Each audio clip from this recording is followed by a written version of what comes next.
पत्नी और धर्म पत्नी में अंतर होता है। पत्नी सभी आप लोगों से हाथ जोड़ के वंदना करता हूँ।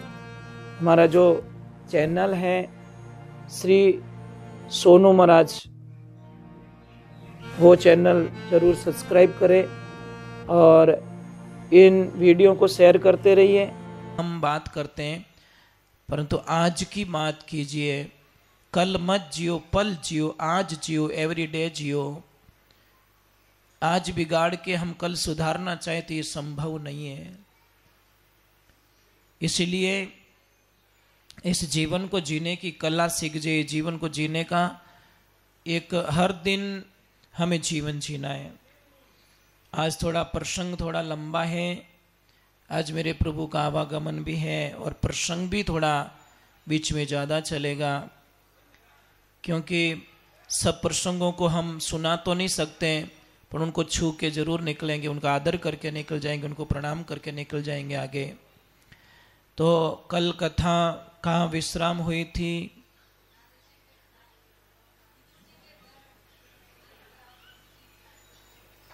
नहीं, वो तो बहुत पहले की बात हो गई। एंड कहाँ पे था? एंड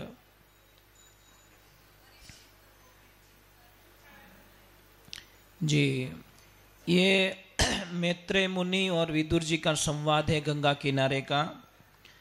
जो गंगा किनारे मैत्रेय जी मुनि को विदुर जी महाराज प्रश्न कर रहे हैं कि हे महाराज, 3 प्रश्न किए गए कि महाराज मुझे बताओ भगवान ये दुनिया क्यों बनाते हैं? तो मैत्रेय मुनि जी ने बोला कि ये पूरा ब्रह्मांड है, भगवान के खेलने का मैदान है, वो क्रीड़ा करते हैं, लीलाएं करते हैं, इसलिए बनाते वही और तोड़ते वही है। देखिए, एक कुम्हार मिट्टी का बर्तन बनाते हैं, उनको बना देते हैं, परंतु वही मिट्टी का बर्तन वापस टूट जाए तो उसी को वापस प्रोसीजर में डाल के उसी के मिट्टी के बर्तन को दूसरा बर्तन तैयार कर देते हैं। उसी प्रकार हमारी जीवन लीलाओं में भी ये क्रिया चलती रहती है। दूसरे नंबर का प्रश्न किया कि चलो दुनिया बना दी भगवान ने, कोई दिक्कत नहीं, परंतु ये इसमें सुखी और दुखी क्यों है? 2 भाग क्यों बनाए? लोग सुखी भी हैं और लोग दुखी भी है। ये 2 पार्ट्स क्यों बनाए गए? 2 भाग क्यों बनाए गए? दुख तो होता है ना, एक भाई तो राजा बन के बैठा है, दूसरा भिखियारी बैठा है, तो थोड़ा दुख फीलिंग होता है मन के अंदर कि ऐसा नहीं होना चाहिए। नियम तो सबके लिए एक जैसा लागू होना चाहिए, पर भगवान के दरबार में भी एक को करोड़पति बना के बैठाया और एक को रोड पे बैठा दिया। तो देखिए, वापस मैत्रेय मुनि जी इसका उत्तर देते हैं कि जब कोई भी इंसान, भगवान उनको कभी दुखी नहीं करते, ध्यान रखना, भगवान कभी कष्ट नहीं पहुंचाते। राम किसी को मारे नहीं, नहीं हत्यारा राम, अपने आप मर जाएगा वो कर कर खोटे काम। राम किसी को नहीं मारते हैं, अपने कर्म प्रदान होते हैं, कर्म मरवा देते हैं हमको। कहते हैं कि एक कोई कर्मों के आधार पे सुख और दुख मिलता है, ध्यान रखना, कर्मों के आधार पर। तो कोई ग्वाला था, बकरियां चराने वाला, वो बकरी चरा रहा था, परंतु उसकी प्रवृत्ति बड़ी क्रूर थी, वो दुष्ट था। मतलब दया नाम में उसमें कुछ था ही नहीं। मतलब दया क्या होती, उसको कोई मतलब नहीं। बकरी कहीं बेचारी कुछ खा लेती तो बकरी को बहुत पीटता, मतलब दया नहीं आती उसको। तो देख रहा है, वो बैठा है, सामने बैठा है एक हिरणी बच्चे को जन्म दे रही है, तो उस दुष्ट की नजर उस हिरणी पे पड़ गई और जैसे ही बच्चे को जन्म दिया वो दौड़ के गया और दौड़ के जाके उस बच्चे को उठा लिया और हिरणी को भगा दिया। अब बेचारी हिरणी बहुत तड़प रही, उस बच्चे के लिए, अपने उस दुष्ट को दया नहीं आ रही है। थोड़ी देर तो उसको उसने लाड लडाया, फिर उठाया और पटक दिया जोर से। बच्चे को इतना जोरदार पटका कि बच्चा जोर से चिल्ला रहा है। फिर बच्चे को पीछे से पकड़ के ऐसे घुमाया, आगे से पकड़ के ऐसे घुमाया। वो हिरणी रो रही है, तड़प रही है, चिल्ला रही है, भगवान को अरदास करी है, मेरे प्रभु मेरे बच्चे को ये मार डालेगा, इस दुष्टि से बचा लिए। कहाँ उसको दया आ रही है महाराज। नवजात शिशु जो अभी अभी खड़ा भी नहीं हुआ, उसको ये यातनाएं दी जा रही है। फिर वो उस बछड़े को क्या बोलता है, बच्चे को क्या बोलता है, बुला तेरे भगवान को कोई हो तो, बचा ले तेरे को मेरे से। और ऐसे करते ही उसने अपने कूंट से अगले पैर दोनों काट लिए उसके। बच्चा चिल्लाता रहा, हिरणी चिल्लाते रही, उसको दया नहीं आई। थोड़ी देर और क्रूरता का हद हो गई, पिछले भी दोनों पैर काट लिए और चारों पैर काट के उस बच्चे को तड़पता हुआ छोड़ दिया। हिरणी आई, बहुत चाटी, परंतु खून बहने के कारण बच्चा मर गया। हिरणी ने डायरेक्ट भगवान के पास एप्लीकेशन लगाई, हे प्रभु मेरे बच्चे ने क्या बिगाड़ा, इसने मेरे बच्चे को इस हालत में कर दिया। महाराज भगवान की लीला देखिए, ईश्वर की लीला देखिए, परमात्मा की लीला देखिए। क्या बोलूं मैं, भगवान के घर में देर है अंधेर नहीं है कि भी निर्बल को मत सताओ, किसी को मत सताओ भाई, कीड़ी को भी मत मारो। अनजान में मर जाए तो वो अलग बात है, परंतु जानते हुए किसी को मत सताओ। अब वो बच्चा तो मर चुका था, फ्री माइंड होके अकेला बोलता रहा, जा तेरे कोई भगवान भगवान नहीं दुनिया के अंदर।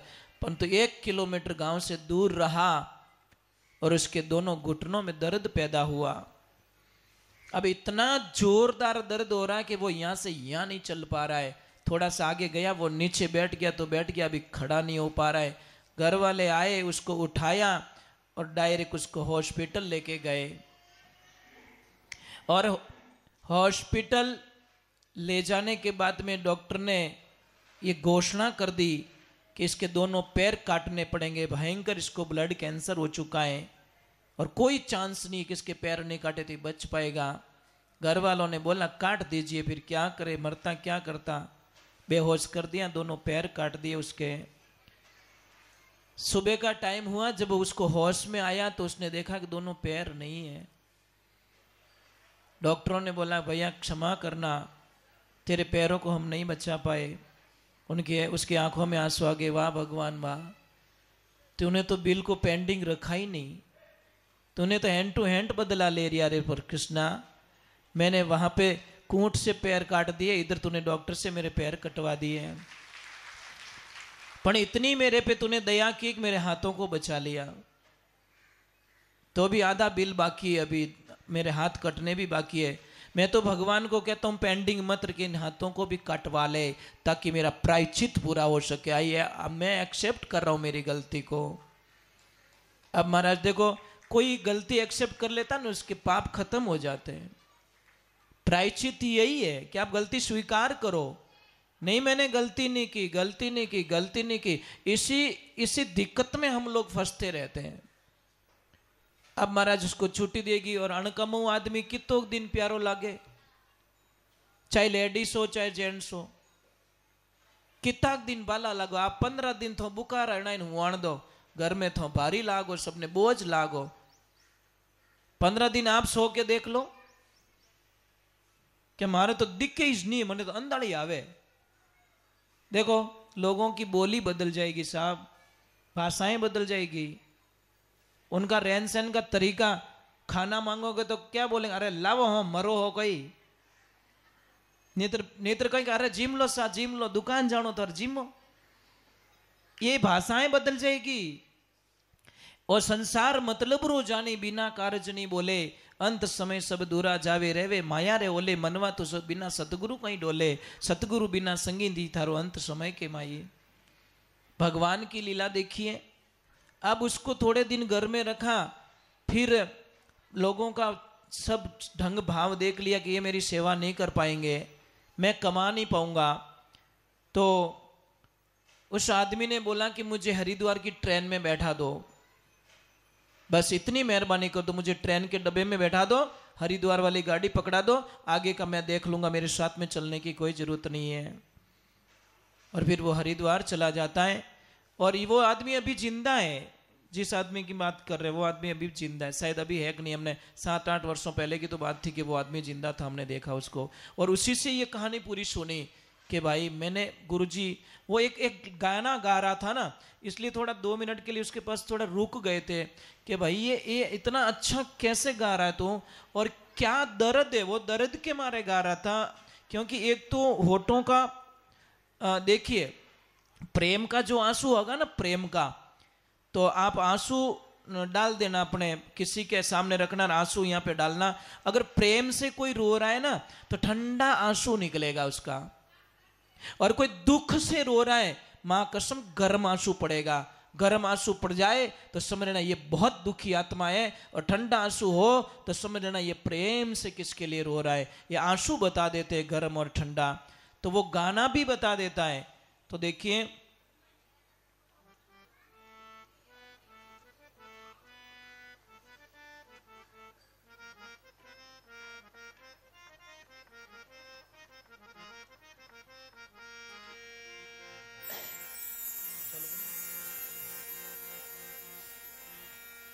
वो एक लाइन सुना देता हूं इसकी, फिर आगे कथा में चलेंगे। वो कह क्या रहा है, मतलब हम लोगों को क्या कह रहा है, वो एक लाइन गाता हुआ क्या कह रहा है। जब यज्ञ करवाते तो बोलते मैं हर मंत्र के पीछे बोलूंगा स्वाहा, तो आपको आहुति देनी पड़ेगी। क्या बोलते, आपको यज्ञ कुंड में आहुति देनी पड़ेगी।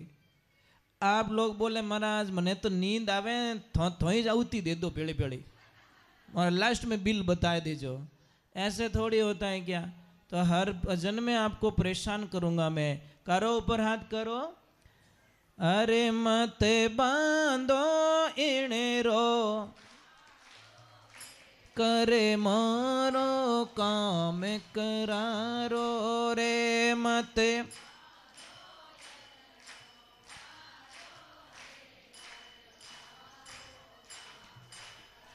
राधे। तो उस आदमी ने एक ही बोला कि भाई कर्मों ना बारामती बांधो। वह हर एक को अपनी ओरिजिनलिटी बताता है कि मैंने पाप किया है और इस कारण मुझे ये सजा मिली है। लोग तो अपने पापों को छुपाते हैं साहब, और जितना पाप को छुपाओगे, पाप कैसा है, उदय में हम जो उदय में कैडो मोटो रूकड़ो रेवे ना, बिना हवाऊ डर नहीं लागे, धूपू डर नहीं लागे, तूफानू डर नहीं लागे, बारिशू डर नहीं लागे, बिने डर लागे बिन उदय के उदय मारा जड़रे मैंने लाग गई तो मैं चाहे 20 साल पुराना हूँ चाहे 100 साल पुराना हूँ, मैंने गोट मुँह गिड़ाए दी ते बुरा कर्म उदय रो काम करिया करे। वो ध्यान राखजो माए ज माए खावेला थोने बोलने नहीं देला। समझ में आ रहे ना। कोई भी गलती देखो आप अंदर ही अंदर खाई जाती है। किसको शेयर करेंगे हम लोग कि मैं ऐसी गलती कर चुका हूं। बस। तो तीसरा प्रश्न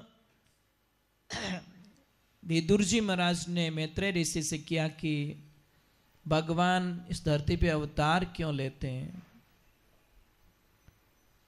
तो बहुत ही अच्छी बात बताई कि बांध लेते हैं भक्त मुझको प्रेम की डोर में, प्रेम की डोर में मुझे बांध लेते हैं, इसीलिए बार बार मेरा इस धरती पे अवतार होता है। जिंदगी को समझने की कोशिश कीजिए। फिर वराह अवतार की कहानी आती है। वराह अवतार आपने देखा, वराह भगवान का फोटो देखा कभी? नहीं देखा। जब मनु महाराज को सृष्टि की रचना करनी थी तो ये धरती पूरी पानी में थी। धरती कहाँ थी?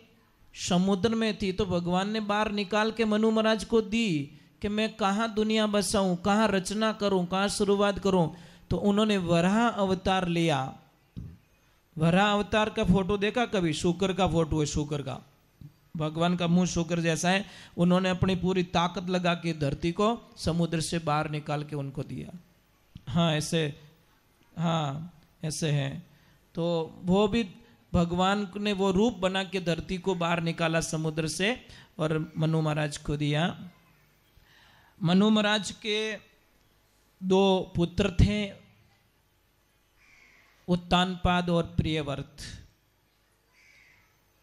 और उनकी 3 बेटियां थी,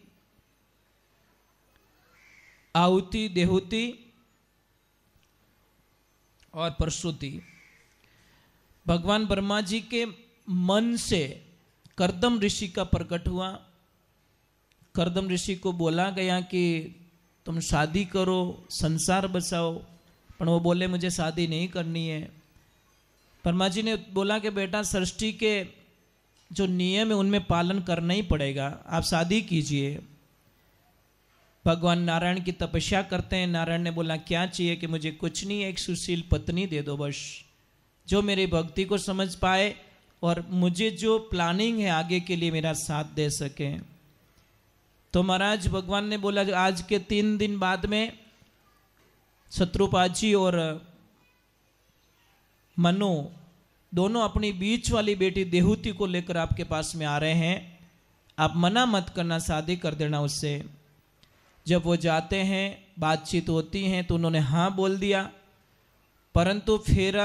परंतु भगवान को एक वचन लिया कर्दम ऋषि ने कि प्रभु आप मेरे बेटे बन के आओ तो मैं शादी करूं, नहीं तो अपने कुंवारा ही भला, आपको मेरा पुत्र बन के आना पड़े। बोलो कैसी शर्त है भगवान के सामने।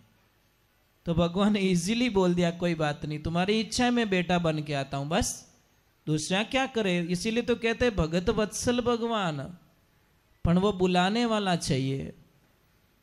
तो भगवान की ऐसी लीला हुई, शादी कर रहे हैं, 3 फेरे हो गए। कर्दम ऋषि ने रोक दिया और मनु को और शत्रुपाद जी को बोला कि पहले इस अपनी बेटिया को बात बता दो कि मेरे एक बेटा होते ही मैं इसको यहाँ पे छोड़ के मैं वन को चला जाऊंगा, मैं एक बेटा दे पाऊंगा इसको, मैं आगे मेरा गृहस्थी जीवन नहीं चलेगा।